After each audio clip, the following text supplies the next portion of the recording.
happening in the first 2 chapters of the book. So as we look at these opening chapters, we're going to see 3 things. That the Lord gives, that the Lord takes away, and thirdly, that he is to be praised. People often think that Job's troubles start when things begin to go wrong for him. But his difficulty, his trials started before that. We're told at the very beginning that Job has an exceedingly good and prosperous life. But we're also told that this man was blameless and upright, he feared God, and he shunned evil. In other words, he's passed that first trial.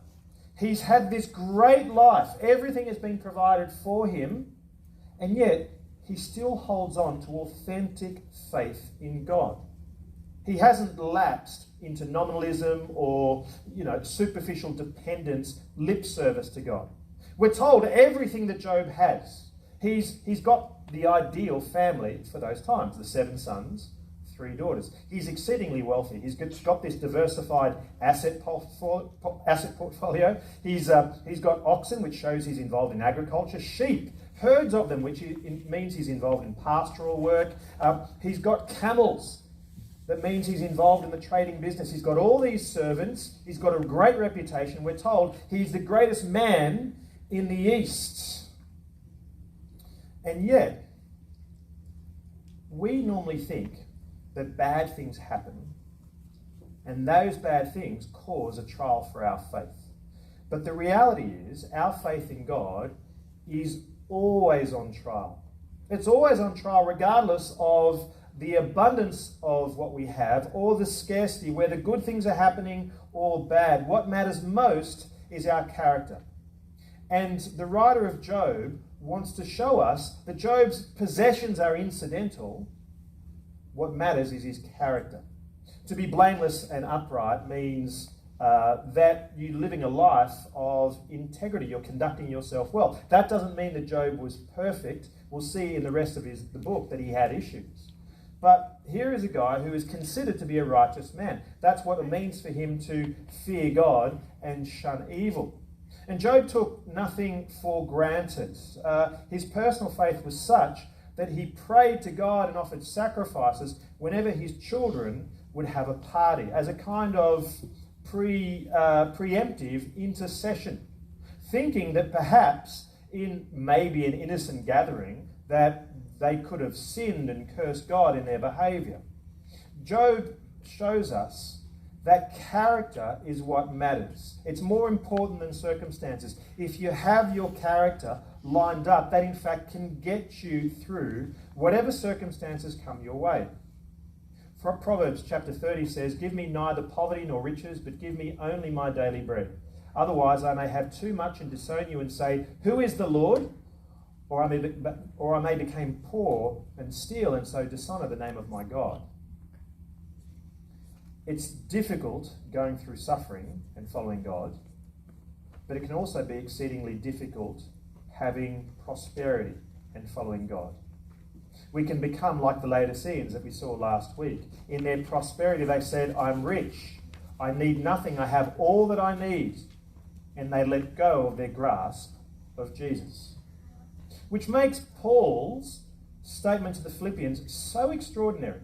He says this, "I know what it is to be in need, and I know what it is to have plenty.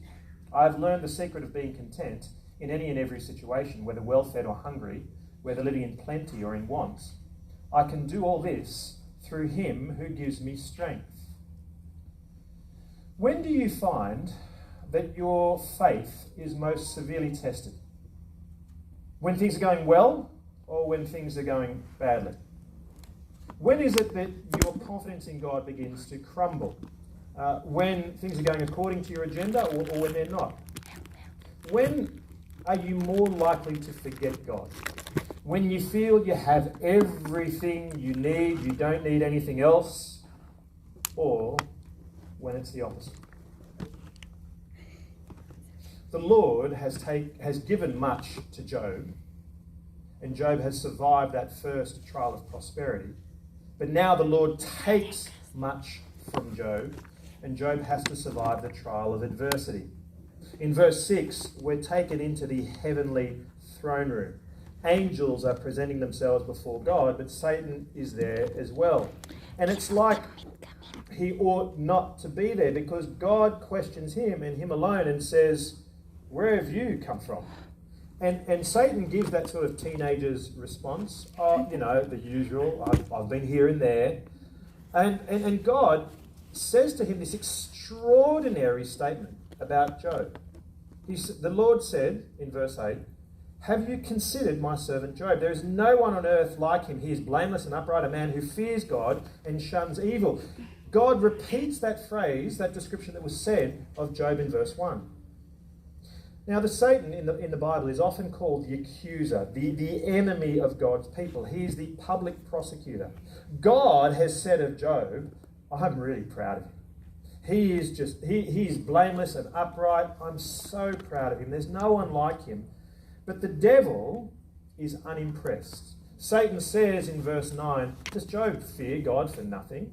Have you not put a hedge around him and his household and everything he has? You have blessed the work of his hands, so that his flocks and herds are spread throughout the land. But now stretch out your hand and strike everything he has, and he will surely curse you to your face. The point Satan is making is this. Job is only following God for what God can give him. He doesn't really love God, he just loves what God gives him. His show of religion, of piety, of devotion and worship, it's just paper thin. It's on the surface. It's artificial.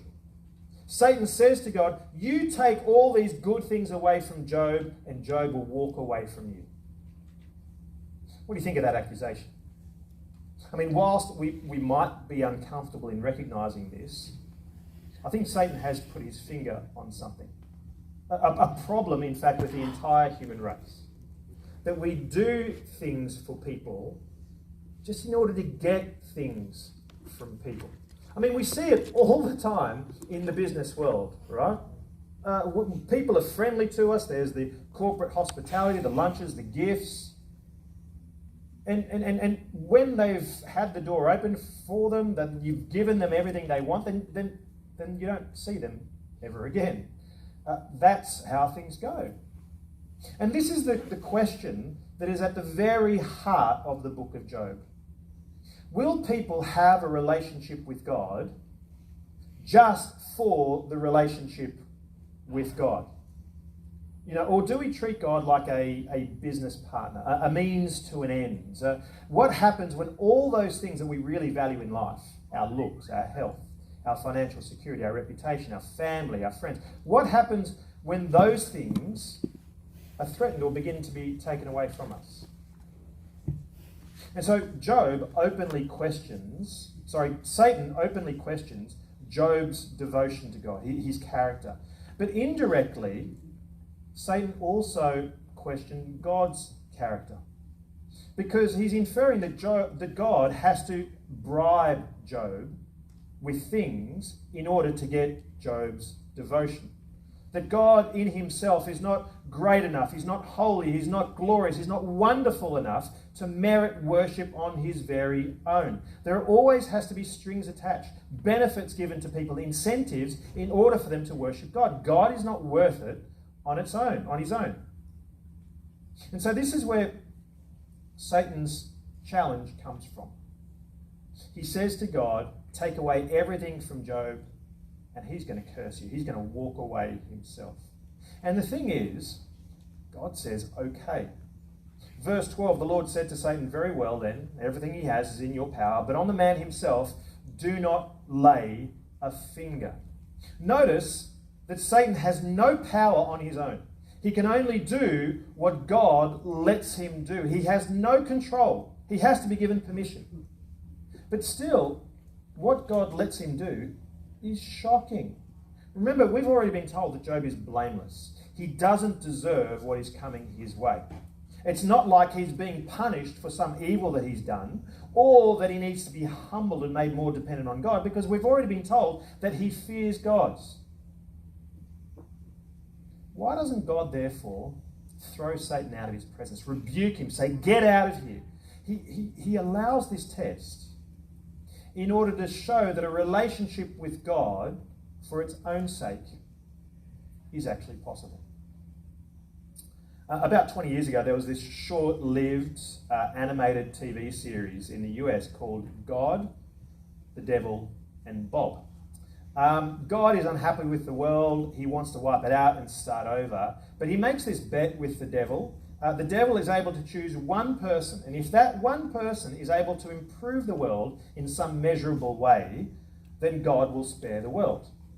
Now, the person that the devil chooses is Bob. And Bob is not an impressive specimen. He's a beer-drinking, womanizing, poorly educated auto plant worker from Detroit. He's got a wife and 2 children. He's pretty dysfunctional. And God appears every now and again to Bob and gives him advice. But then the devil also appears, for some reason, appearing out of a wardrobe, and also gives Bob but bad advice. Now, apparently the English audience didn't like this TV show so much because Bob and God spoke with American accents and the devil spoke with an English accent.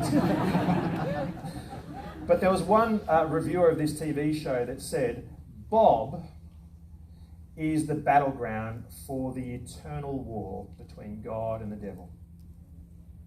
And so here it is the same with Job. Job is the battleground. After Satan's challenge, the whole drama of this book is set up. Disaster upon disaster is inflicted upon Job. And we're left to ask that question, will Job be faithful? And so from verse 13, we see this succession of inflictions upon Job. His oxen and his donkey are stolen from him, and all his servants are killed. And just as he's getting used to this news, a messenger comes that tells him his sheep and all the shepherds have been destroyed.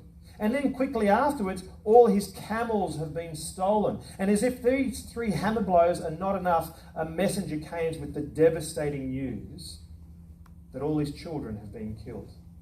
You have this progression of disasters, with the worst coming last, and Job's life has completely fallen apart. But as if all of these things are not enough, Job's catalogue of afflictions continue in chapter 2, where we have a repetition of the cycle that we saw in chapter 1. We're back in God's throne room. The angels are there, and Satan has also turned up. God asks him, "Where have you come from?" And Satan gives that response, "Well, the usual, I've been here and there." And God again commends Job. But this time, with that additional description, he still maintains his integrity. Although you incited me against him to